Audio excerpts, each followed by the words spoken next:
গাজায় যুদ্ধবিরতি ভেঙে ভয়াবহ ইসরায়েলি হামলা ৭ শিশু ও ৩ নারীসহ এক পরিবারের ১১ জনের নিথর দেহ বিশ্বজুড়ে ক্ষোভে ফুঁসে উঠেছে মানবতা। এদিকে বিশ্ব কাঁপানো ঘোষণা, পরমাণু কর্মসূচিতে আন্তর্জাতিক নিষেধাজ্ঞা মানবে না ইরান। শুরু হচ্ছে কি নতুন যুদ্ধের কাউন্টডাউন? শুনছিলেন সংবাদ শিরোনাম, এখন বিস্তারিত। তার আগে ছোট্ট একটি আবেদন, এক মুহূর্ত চোখ বন্ধ করুন।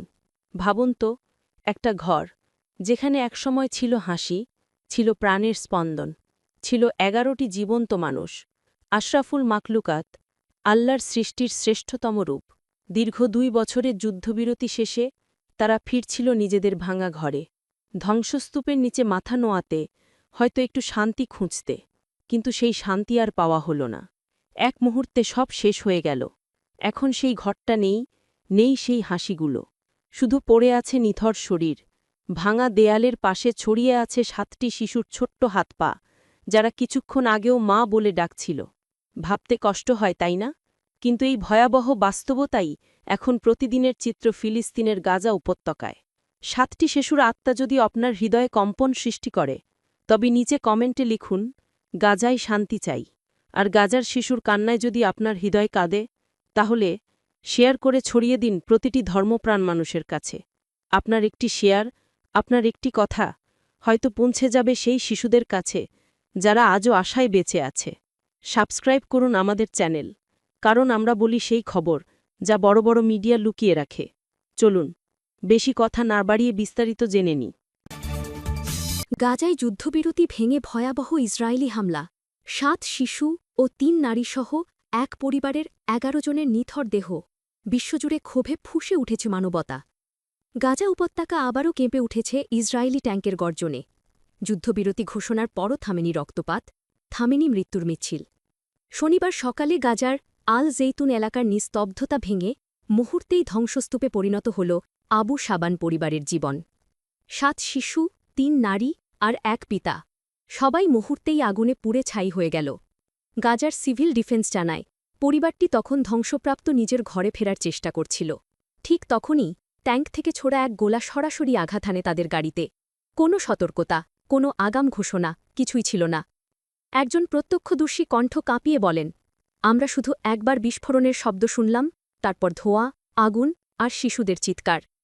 সিভিল ডিফেন্স মুখপাত্র মাহমুদ বাসাল বলেন, এই হামলা ছিল একেবারে পরিকল্পিত। তারা জানত এটি বেসামরিক গাড়ি, তবুও গুলি চালায়। এটা কোনো যুদ্ধ নয়, এটা হত্যাযোগ্য। গাজা প্রশাসন জানায়, নিহতদের মরদেহে গভীর কাটা দাগ ও অঙ্গ বিচ্ছিন্নতা পাওয়া গেছে। তাদের অভিযোগ, ইসরায়েলি বাহিনী নিহতদের মানব অঙ্গ চুরি করছে। এটিকে ভয়াবহ যুদ্ধাপরাধ আখ্যা দিয়ে আন্তর্জাতিক তদন্ত কমিটি গঠনের দাবি জানিয়েছে গাজা প্রশাসন। এদিকে খবরটি ছড়িয়ে পড়তেই বিশ্বজুড়ে শুরু হয়েছে ক্ষোভের ঝড়। টুইটার, টিকটক এবং ইউটিউবে ট্রেন্ড করছে স্টপ কিলিং ইন গাজা হ্যাশট্যাগটি। বিশ্বের বিভিন্ন প্রান্তে মানুষ রাস্তায় নেমে মানববন্ধন করছে, প্রার্থনা করছে গাজার শিশুদের জন্য। হামাসের হুঁশিয়ারি, আমরা অস্ত্র রাখব না। এই হামলার পর হামাস মুখপাত্র এক বিবৃতিতে বলেন, ইসরায়েল যুদ্ধবিরতি লঙ্ঘন করেছে, তারা শান্তির ভাষা বোঝে না। যদি এই নৃশংসতা চলতে থাকে, আমরা আবারও যুদ্ধের ময়দানে নামব। রয়টার্সকে দেওয়া এক সাক্ষাৎকারে হামাসের রাজনৈতিক ব্যুরোর সদস্য মোহাম্মদ নাজ্জাল বলেন, আমরা এখনই অস্ত্র ত্যাগ করব না। আমাদের মূল লক্ষ্য গাজা পুনর্গঠন, কিন্তু নিরাপত্তা নিয়ন্ত্রণ থাকবে আমাদের হাতে। তিনি আরও বলেন, ইসরায়েলকে বিশ্বাস করা যায় না। যুদ্ধবিরতি মানে তাদের জন্য সময় কেনা, আর আমাদের জন্য মৃত্যুর অপেক্ষা। মানবতার কণ্ঠ, গাজার সাধারণ মানুষের গল্প। ২৮ বছর বয়সী মাহমুদ আবু ফাউল গাজার এক হাসপাতালের স্বয়ংসেবক। গত বছর ইসরায়েলি বাহিনী তাকে ধরে নিয়ে যায় গোপন তথ্য সরবরাহের অভিযোগে। ৮ মাস পর মুক্তি পেলেও ফিরে আসেন চিরস্থায়ী অন্ধত্ব নিয়ে। তিনি বলেন, রক্ষীরা প্রতিদিন আমাকে মারত। একদিন মাথায় আঘাত করে, জ্ঞান ফেরার পর দেখি সব অন্ধকার। তার মা কাঁদতে কাঁদতে বলেন, আমার ছেলের চোখ নিয়ে তারা খেলেছে, এখন সে শুধু কণ্ঠ শুনে আমাকে চেনে। মার্কিন মধ্যস্থতায় হওয়া যুদ্ধবিরতি চুক্তির অংশ হিসাবে মাহমুদসহ ২,০০০ বন্দী মুক্তি পেয়েছেন। তাদের দেহে এখনও নির্যাতনের দাগ, মনে ভয় আর ক্ষোভ। ২৭ বছর তরুণী মোনা আবু হামদা বলেন, আমাদের শহর এখন কবরস্থান। ঘর নেই, স্কুল নেই, পানি নেই। শিশুরা শ্রেণীকক্ষে নয়, খাবারের লাইনে দাঁড়িয়ে। তিনি জানান, ১ কেজি আটার দাম এখন $২৫, ডাল $১৫। আমরা শুধু রুটি খেয়ে বেঁচে আছি। গাজার বাজারে ত্রাণের প্যাকেটই এখন মানুষের একমাত্র ভরসা। আমি শেষবার মুরগি খেয়েছিলাম মার্চ মাসে, 7 মাস আগে। গাজার পানি সরবরাহ সম্পূর্ণ বন্ধ, রোগ ছড়াচ্ছে দ্রুত। আমরা শুধু বাঁচতে চাই, বলেন মোনা। একদিন যেন সূর্যের আলোয় শিশুরা আবার হাসতে পারে। রাত নামলেই গাজার মানুষ আকাশের দিকে তাকায়। কোনো ড্রোন ঘুরছে কিনা, কখন আঘাত আসবে, কে জানে। যুদ্ধবিরতি তাদের কাছে কাগজের কথা। বাস্তব হল ভয়, ক্ষুধা আর কান্না। এক বৃদ্ধের কণ্ঠে তীব্র বেদনা। আমরা বেঁচে আছি, কিন্তু জীবনের মানে হারিয়ে ফেলেছি। তবুও গাজার মানুষ আশাবাদী। তারা বিশ্বাস করে একদিন সূর্য উঠবে শান্তির আলো নিয়ে, শিশুরা আবার স্কুলে যাবে, হাসবে, খেলবে। এই ভিডিওটি যদি আপনার হৃদয় একটু হলেও নাড়া দেয়, নিচে লিখুন #PrayForGaza আর আমাদের চ্যানেলটি সাবস্ক্রাইব করুন। কারণ আমরা পৌঁছে দিই সেই সব সত্য যা অনেকেই গোপন রাখতে চায়। আপনার এক সাবস্ক্রাইব আমাদের কণ্ঠকে শক্তিশালী করে, আর আপনার এক শেয়ার গাজার এক শিশুর কান্নাকে পৌঁছে দেয় সারা পৃথিবীর কানে। শান্তির জন্য কথা বলুন, মানবতার পাশে থাকুন। এখনই সাবস্ক্রাইব করুন। বিশ্ব কাঁপানো ঘোষণা, পরমাণু কর্মসূচিতে আর কোনো আন্তর্জাতিক নিষেধাজ্ঞা মানবে না ইরান। শুরু হচ্ছে কি নতুন এক যুদ্ধের কাউন্টডাউন? বিশ্ব যখন শান্তির আশায় অপেক্ষায়, ঠিক তখনই তেহরান থেকে বজ্রপাতের মতো বেজে উঠল এই ঘোষণা, আমরা আর কোনো আন্তর্জাতিক নিষেধাজ্ঞা মানব না। ইরানের পররাষ্ট্র মন্ত্রণালয় জানায়, 2015 সালের ঐতিহাসিক পরমাণু চুক্তির মেয়াদ শেষ। এখন থেকে সব সীমাবদ্ধতা বাতিল বলে গণ্য হবে। এই ঘোষণা যেন শুধু একটি বিবৃতি নয়, এ যেন সরাসরি পৃথিবীর পরাশক্তিদের উদ্দেশ্যে ছুড়ে দেওয়া একটি চ্যালেঞ্জ। 2015 সালে অস্ট্রিয়ার ভিয়েনায় যুক্তরাষ্ট্র, চীন, রাশিয়া, ব্রিটেন, ফ্রান্স ও জার্মানির সঙ্গে joint comprehensive plan of action বা JCPOA চুক্তি করেছিল ইরান। চুক্তির শর্ত ছিল, তেহরান ইউরেনিয়াম সমৃদ্ধিকরণ সীমিত রাখবে আর বিনিময়ে আন্তর্জাতিক নিষেধাজ্ঞা তুলে নেওয়া হবে। কিন্তু 2018 সালে ডোনাল্ড ট্রাম্প একতরফাভাবে চুক্তি বাতিল করলে পুরো প্রক্রিয়াই ভেঙে পড়ে। এরপর থেকেই ইরান ধীরে ধীরে সেই সীমাবদ্ধতা সরিয়ে নিতে শুরু করে।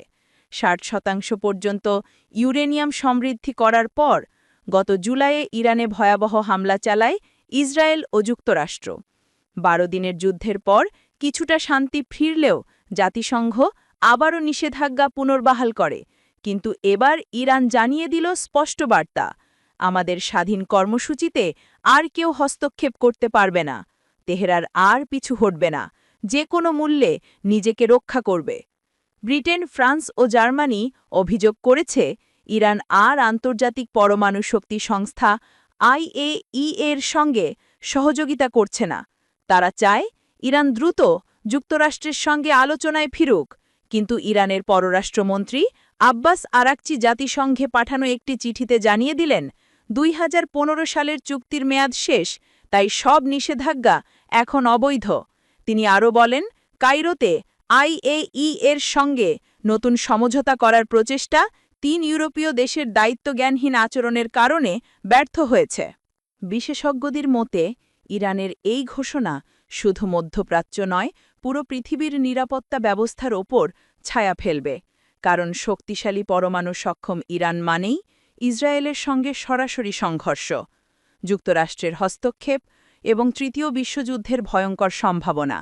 অনেকে বলছেন, ইরান হয়তো এখন এমন এক অবস্থানে পৌঁছেছে যেখান থেকে ফিরে আসা অসম্ভব, আর সামনের দিনগুলো হতে যাচ্ছে বিশ্ব ইতিহাসের সবচেয়ে উত্তপ্ত সময়। আপনার কি মনে হয়, ইরানের এই ঘোষণা কি তাদের ন্যায্য অধিকার রক্ষার সাহসী পদক্ষেপ, নাকি বিশ্ব শান্তির জন্য ভয়ঙ্কর হুমকি? কমেন্টে লিখুন আপনার মতামত। আপনার চিন্তাই হতে পারে এই বিতর্কের নতুন অধ্যায়। আর এমনই আন্তর্জাতিক ব্রেকিং নিউজ সবার আগে পেতে সাবস্ক্রাইব করুন আমাদের চ্যানেল। কারণ আমরা বলি সেই খবর যা বড় বড় মিডিয়া আপনাকে জানতে দেয় না। আপনার এক ক্লিকই আমাদের অনুপ্রেরণা আর সত্যের পথে সবচেয়ে বড় শক্তি।